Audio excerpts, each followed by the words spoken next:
प्रधानमंत्री नरेंद्र मोदी 13 और 14 मार्च को असम के दौरे पर रहेंगे।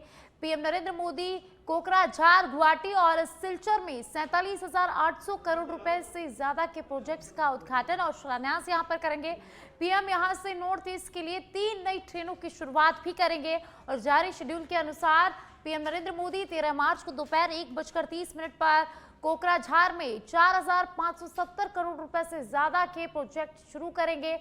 इसके बाद शाम को 5 बजे गुवाहाटी में करीब 19,680 करोड़ रुपए की प्रोजेक्ट देश को समर्पित करेंगे। उसके बाद 14 मार्च को सुबह करीब 10:45 पर प्रधानमंत्री नरेंद्र मोदी सिलचर में भूमि पूजन करेंगे और करीब 23,550 करोड़ रुपए के अलग अलग प्रोजेक्ट्स देश को समर्पित करेंगे। तो प्रधानमंत्री नरेंद्र मोदी आज से 2 दिवसीय असम दौरे पर रहेंगे। 13 और 14 मार्च को असम दौरे पर रहने वाले हैं पीएम नरेंद्र मोदी, जहां वे 48,000 करोड़ रुपए के प्रोजेक्ट्स की सौगात देंगे। उसी के साथ 3 नई ट्रेनों की भी यहां से शुरुआत करेंगे।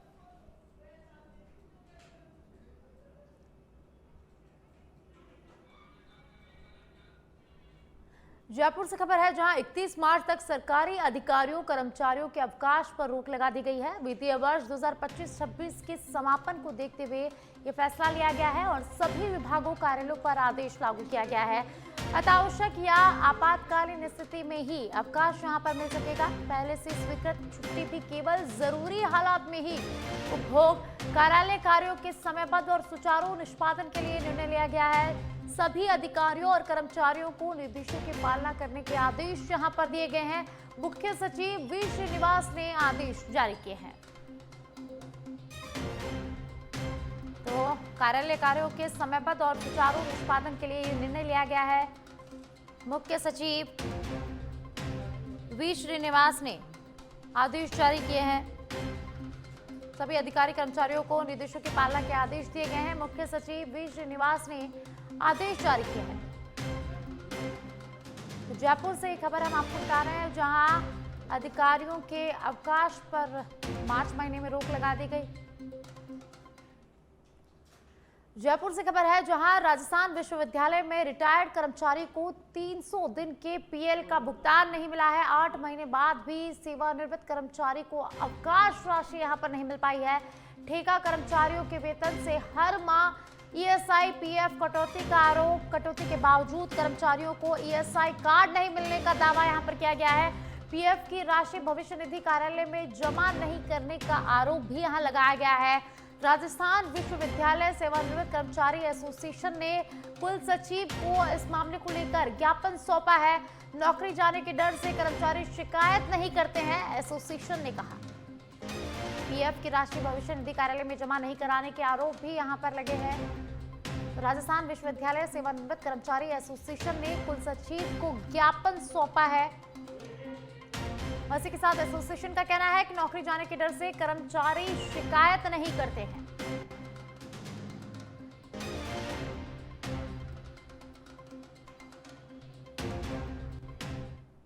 जयपुर से खबर है, जहां 4th ग्रेड भर्ती में दस्तावेज सत्यापन की प्रक्रिया जारी है। डॉक्यूमेंट वेरिफिकेशन के लिए 2 सेट दस्तावेज जरूरी है। डीवी में सभी ओरिजिनल दस्तावेज साथ लाना अनिवार्य है। नाम या स्पेलिंग मिस्टेक पर 50 रुपए के स्टाम्प पर शपथ पत्र मान्य। आरएससीआईटी में स्कॉलर कोड की जगह मार्कशीट सीरियल नंबर भी मान्य। ग्रेजुएशन की डिग्री नहीं होने पर प्रोविजनल डिग्री मान्य यहां पर रहने वाली है। ओबीसी प्रमाण पत्र 1 साल से ज्यादा पुराना होने पर शपथ पत्र जरूरी है। सरकारी नौकरी में कार्यरत अभ्यर्थियों को एनओसी लाना अनिवार्य होगा। 2 अलग अलग राजपत्रित अधिकारियों से चरित्र प्रमाण पत्र भी यहां पर जरूरी रहने वाला है। उसी के साथ 10वीं और 12वीं और ग्रेजुएशन की मार्कशीट और डिग्री की कॉपी भी अनिवार्य रहने वाली है। एडमिट कार्ड, एप्लीकेशन फॉर्म और चेकलिस्ट लाने की भी सलाह यहां पर दी गई है। तो ओबीसी प्रमाण पत्र 1 साल से ज्यादा पुराना होने पर शपथ पत्र जरूरी है। सरकारी नौकरी में कार्यरत अभ्यर्थियों को एनओसी लाना भी अनिवार्य यहां पर रहने वाला है। 2 अलग अलग राजपत्रित अधिकारियों से चरित्र प्रमाण पत्र भी जरूरी है और इसी के साथ 10वीं, 12वीं और ग्रेजुएशन की मार्कशीट और डिग्री की कॉपी भी यहां पर अनिवार्य रहने वाली है। Admit card, publication application form और चेकलिस्ट लाने की भी सभी को यहां पर सलाह दी गई है। तो जयपुर से ये खबर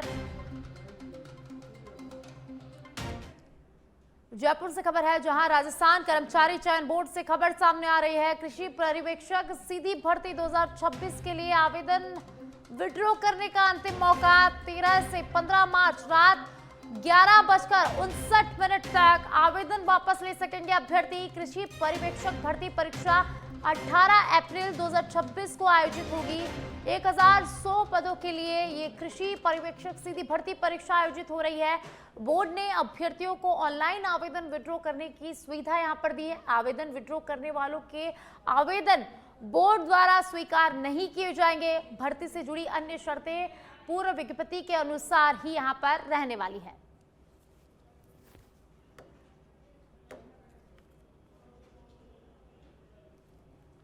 और अब खबर भिवाड़ी से है जहां औद्योगिक नगरी भिवाड़ी में कानून व्यवस्था और साइबर अपराधों पर नियंत्रण को लेकर गुरुवार को पुलिस महकमे में हलचल देखने को मिली। जयपुर से पहुंचे डीजीपी रूपिंदर सिंह ने भिवाड़ी पुलिस जिले का वार्षिक निरीक्षण करते हुए पुलिस व्यवस्था की समीक्षा की और अधिकारियों को अपराध नियंत्रण और साइबर क्राइम पर सख्ती के निर्देश भी यहां पर उन्होंने दिए। एडीजीपी रूपिंदर सिंह को पुलिस जवानों ने गार्ड ऑफ ऑनर भी दिया। इसके बाद उन्होंने कार्यालय के विभिन्न विभागों का निरीक्षण करते हुए रिकॉर्ड रूम, शिकायत प्रकोष्ठ और अन्य प्रशासनिक शाखाओं का जायजा लिया। इस दौरान उन्होंने कर्मचारियों से संवाद कर कार्य प्रणाली के बारे में जानकारी भी ली। एडीजीपी ने कहा कि पुलिस कार्यालय आम नागरिकों के लिए भरोसे का केंद्र होना चाहिए, जहां शिकायत लेकर आने वाले लोगों को सम्मान और त्वरित कार्रवाई मिले। जिले के वार्षिक निरीक्षण के तहत आज मैं भिवाड़ी आया हूँ। एसपी साहब से, उनकी टीम से, सभी अधिकारियों से चर्चा हुई है क्राइम पे, लॉ एंड ऑर्डर फ्रंट पे, और एसपी ऑफिस की ब्रांचेस का काम हुआ है, और जो बाकी का रहता समय है उसमें फील्ड विजिट्स होंगी। तो अब तक की कुल जो फीडबैक है वो अच्छी है। एसपी साहब और उनकी टीम मेहनत करी है। एसपी साहब युवा अधिकारी हैं जिन्होंने अपने छोटे से कार्यकाल में बड़ी उपलब्धियां भी करी हैं। चैलेंजेस बाकी भी हैं, और मेरे को ये अलवर जिले के कठुमर में बजट वर्ष में स्वीकृत विकास कार्यों को समय पर पूरा करने को लेकर बैठक आयोजित की गई। कठुमर विधायक रमेश खींची ने पंचायत समिति सभागार और खेडली नगर पालिका में विभिन्न विभागों के अधिकारियों के साथ बैठक की और बैठक कर योजनाओं की प्रगति की समीक्षा की और तय समय में कार्य पूरे करने के निर्देश यहां पर दिए गए। कठुमर पंचायत समिति सभागार में आयोजित बैठक में विधायक रमेश खींची की अध्यक्षता में पंचायत समिति क्षेत्र के सरपंच, ग्राम विकास अधिकारी और कनिष्ठ सहायकों ने यहां पर भाग लिया। बैठक में ग्राम पंचायतों में 5 वर्ष से अधिक पुरानी ग्रेवल सड़कों के पुनर्निर्माण, नई ग्रेवल सड़कों के निर्माण और ड्रेनेज सिस्टम विकसित करने के लिए प्रस्ताव भी यहां मांगे गए हैं। हमारे क्षेत्र में रहने के लिए, क्षेत्र में मतलब ये जो बजट घोषणा हुई है उन सब कामों के लिए पूरी मॉनिटरिंग करने के साथ, सब अधिकारियों के साथ बैठक करने का कि हम उन काम जो बजट घोषणा में हो उनके साथ अधिकारियों के साथ डिस्कस करें कि वो कार्य सब समय पर हों। मैं समझता हूँ माननीय मुख्यमंत्री जी ने पहली बार इस तरह का रखा है कि वो जो काम 1 वर्ष का है, जो बजट का है, उसी बजट में, उसी सन में, उसी ईयर में काम होना चाहिए। निश्चित रूप से हमारे मुख्यमंत्री धन्यवाद के पात्र हैं। उसी के तहत हम भी अधिकारियों के साथ डिस्कस करके उनका शिलान्यास और उनका लोकार्पण कर हम बहुत जल्दी चाहते हैं कि पुराने जितने भी काम हैं वो जल्दी जल्दी हों। उसी के परिप्रेक्ष्य में हमने कठुमर में मीटिंग की थी और ख़ासतौर से पंचायती राज के लोगों के साथ मीटिंग की थी, जिससे जो क्षेत्र में हमारे ग्रेवल सड़कें, गांवों में आवागमन का, लोगों का पानी के कारण मतलब ये कोई भराव हो जाता है तो उसको ड्रेनेज सिस्टम करने का, और ख़ासतौर से रास्तों को साफ सुथरा रखने के लिए, और जो अतिक्रमण हो रहे हैं और रास्ते पूरे ग्राम के लिए, आवागमन के लिए, जाने के लिए, इन सबों का हमने निश्चित रूप पंचायती राज के लोग। और अब खबर खाजुवाला से है जहां गैस किल्लत के बीच राहत भरी खबर सामने आई है। गैस एजेंसियों पर पहुंचने लगे पर्याप्त मात्रा में gas cylinder. Khajuwala Kaluwala Godara Indian gas agency पर पर्याप्त मात्रा में सिलेंडर पहुंचे हैं। उपभोक्ता को ओटीपी देने पर सिलेंडर यहां पर मिलेगा। 45 दिन के अंतराल के बाद उपभोक्ता को सिलेंडर मिलेगा। ऑनलाइन बुकिंग नहीं होने पर डिलीवरी बॉय को ओटीपी बतानी होगी। डीएसी नंबर देने पर ही डिलीवरी यहां पर गैस सिलेंडर की हो सकेगी। Kaluwala Godara Indian gas agency संचालक जितेंद्र सिंह गोदारा ने भी जानकारी साझा की है। तो उपभोक्ता को ओटीपी बताने पर गैस सिलेंडर पर्याप्त होगा। 45 दिन के अंतराल के बाद उपभोक्ता को गैस सिलेंडर यहां पर मिल पाएगा। तो 45 दिन के अंतराल के बाद ही दूसरा सिलेंडर मिलेगा। खाजूवाला से ये खबर है जहां गैस किल्लत के बीच राहत भरी खबर सामने आई है। गैस एजेंसियों पर पर्याप्त मात्रा में गैस सिलेंडर पहुंचने लगे हैं। इंडियन गैस एजेंसी पर पर्याप्त मात्रा में यहां पर गैस सिलेंडर पहुंचे हैं। उपभोक्ता को ओटीपी देने पर गैस सिलेंडर दिया जाएगा। 45 दिन की अंतराल के बाद एक बार फिर से उपभोक्ता को जो है वो गैस सिलेंडर यहां पर मिल सकेगा। बारां जिले के अंता कस्बे और आसपास के 44 गांवों में पेयजल संकट लगातार गहराता जा रहा है। नागदा बलदेवपुरा पेयजल योजना का प्लांट बंद होने के कारण तीसरे दिन भी पानी की सप्लाई यहां पर नहीं हो पाई है, जिससे लोगों में आक्रोश बढ़ने लगा है। इस मामले को लेकर अंता विधायक प्रमोद जैन भाया ने जिला कलेक्टर को पत्र लिखकर जलापूर्ति जल्द सुचारू करने की मांग की है। दरअसल नागदा बलदेवपुरा पेयजल योजना में कार्यरत करीब 32 कर्मचारियों को कई महीनों से वेतन नहीं मिला है। भुगतान नहीं होने के विरोध में कर्मचारियों ने हड़ताल पर काम बंद कर दिया है और इसके चलते पिछले 3 दिनों से अंता कस्बे सहित 44 गांवों में पीने के पानी की सप्लाई पूरी तरह से ठप पड़ी हुई है। बताया जा रहा है कि इससे पहले भी कर्मचारियों ने वेतन को लेकर कई बार प्लांट बंद किया है।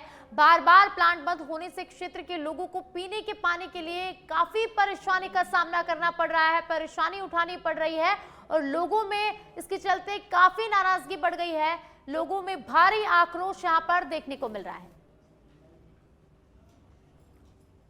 और अब खबर खाजूवाला से है जहां अंतर्राष्ट्रीय बॉर्डर क्षेत्र खाजूवाला से 2 संदिग्ध युवक पकड़े गए हैं। सीमा सुरक्षा बल की सक्रियता से ये 2 संदिग्ध युवकों को पकड़ा गया है। अंतर्राष्ट्रीय सीमा के नजदीक खाजूवाला के चक 3 खाजूवाला से इन दोनों युवकों को डिटेन किया गया है।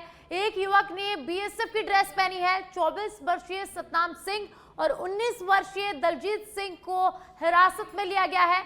सबसे बड़ा सवाल यह है कि आखिर दोनों युवक पंजाब से खाजूवाला बॉर्डर इलाके में किस लिए पहुंचे हैं। खाजूवाला डीवाईएसपी अमरजीत चावला, थाना अधिकारी रोहित चौधरी ने उच्च अधिकारियों को इसकी सूचना दे दी है। और जबकि पिछले दिनों खाजूवाला बॉर्डर क्षेत्र में ड्रोन से हेरोइन और हथियार भी पहुंचे थे और अब फिलहाल बीएसएफ और पुलिस की टीम दोनों युवकों से लगातार पूछताछ कर रही है। और अब खबर जोधपुर के ओसिया से है जहां ओसिया में पुलिस को बड़ी सफलता हासिल हुई है। ओसिया पुलिस ने कार्रवाई करते हुए अवैध अफीम दूध की बड़ी खेप बरामद कर एक आरोपी को गिरफ्तार किया है। जानकारी के अनुसार मुखबिर की सूचना पर ओसिया पुलिस ने थाना क्षेत्र के कवरजी की खेजड़ी टापू गांव में कार्रवाई की है।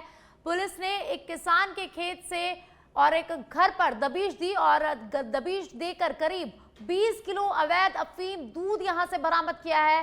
कार्रवाई के दौरान पुलिस ने राम नारायण पुत्र शंकर लाल को गिरफ्तार किया है, जो लंबे समय से अफीम तस्करी में लिप्त बताया जा रहा है। पुलिस ने बरामद अफीम दूध को जब्त कर आरोपी के खिलाफ एनडीपीएस एक्ट के तहत मामला दर्ज कर लिया है और आगे की जांच शुरू कर दी है। यह पूरी कार्रवाई सीआई राजेंद्र चौधरी के नेतृत्व में की गई है। और अब खबर ब्यावर के विजयनगर से है जहां विजयनगर शहर में दशा माता का पर्व श्रद्धा और उल्लास के साथ मनाया गया। इस मौके पर बड़ी संख्या में महिलाओं ने व्रत रखकर पीपल के वृक्ष की पूजा अर्चना की और परिवार की सुख समृद्धि की कामना की है। शहर के पिपलेश्वर महादेव मंदिर, बाड़ी माता मंदिर और त्रिवेणी माताजी मंदिर सहित विभिन्न धार्मिक स्थलों पर सुबह से ही महिलाओं की भारी भीड़ उमड़ पड़ी। महिलाओं ने विधि विधान से पीपल के वृक्ष की पूजा कर सूत का धागा बांधा और दशा माता की कथा का श्रवण किया। इस दौरान महिलाओं ने अपने परिवार की खुशहाली, सुख समृद्धि और अखंड सुहाग की कामना की। पीपलेश्वर महादेव मंदिर समिति की ओर से पीपल के वृक्ष को विशेष रूप से यहां सजाया गया और दर्शन करने आने वाली महिलाओं के लिए कतारबद्ध व्यवस्था भी की गई। शहर के अन्य स्थानों पर भी महिलाओं ने पारंपरिक उत्साह और श्रद्धा के साथ दशा माता की पूजा अर्चना कर व्रत की रस्में यहां पर निभाई हैं। अमेरिका, इजराइल और ईरान जंग का आज 14वां दिन है। इराक में अमेरिकी सेना का एक KC-135 सैन्य विमान क्रैश हो गया है। इसके बाद इराक के एक विद्रोही गुट ने दावा किया है कि विमान को उसी ने मार गिराया है। इससे पहले 2 मार्च को कुवैत में फ्रेंडली फायरिंग में भी 3 अमेरिका विमान क्रैश हो गए थे। तो इस्लामिक रेजिडेंस इन इराक नाम के संगठन ने कहा कि उसके लड़ाकों ने पश्चिमी इराक में अमेरिका विमान पर एयर डिफेंस सिस्टम से हमला किया, जिससे वह गिर गया है। यह संगठन इराक समर्थित कई गुटों का संगठन करता है। हालांकि अमेरिकी सेना ने इस दावे को गलत बताया है।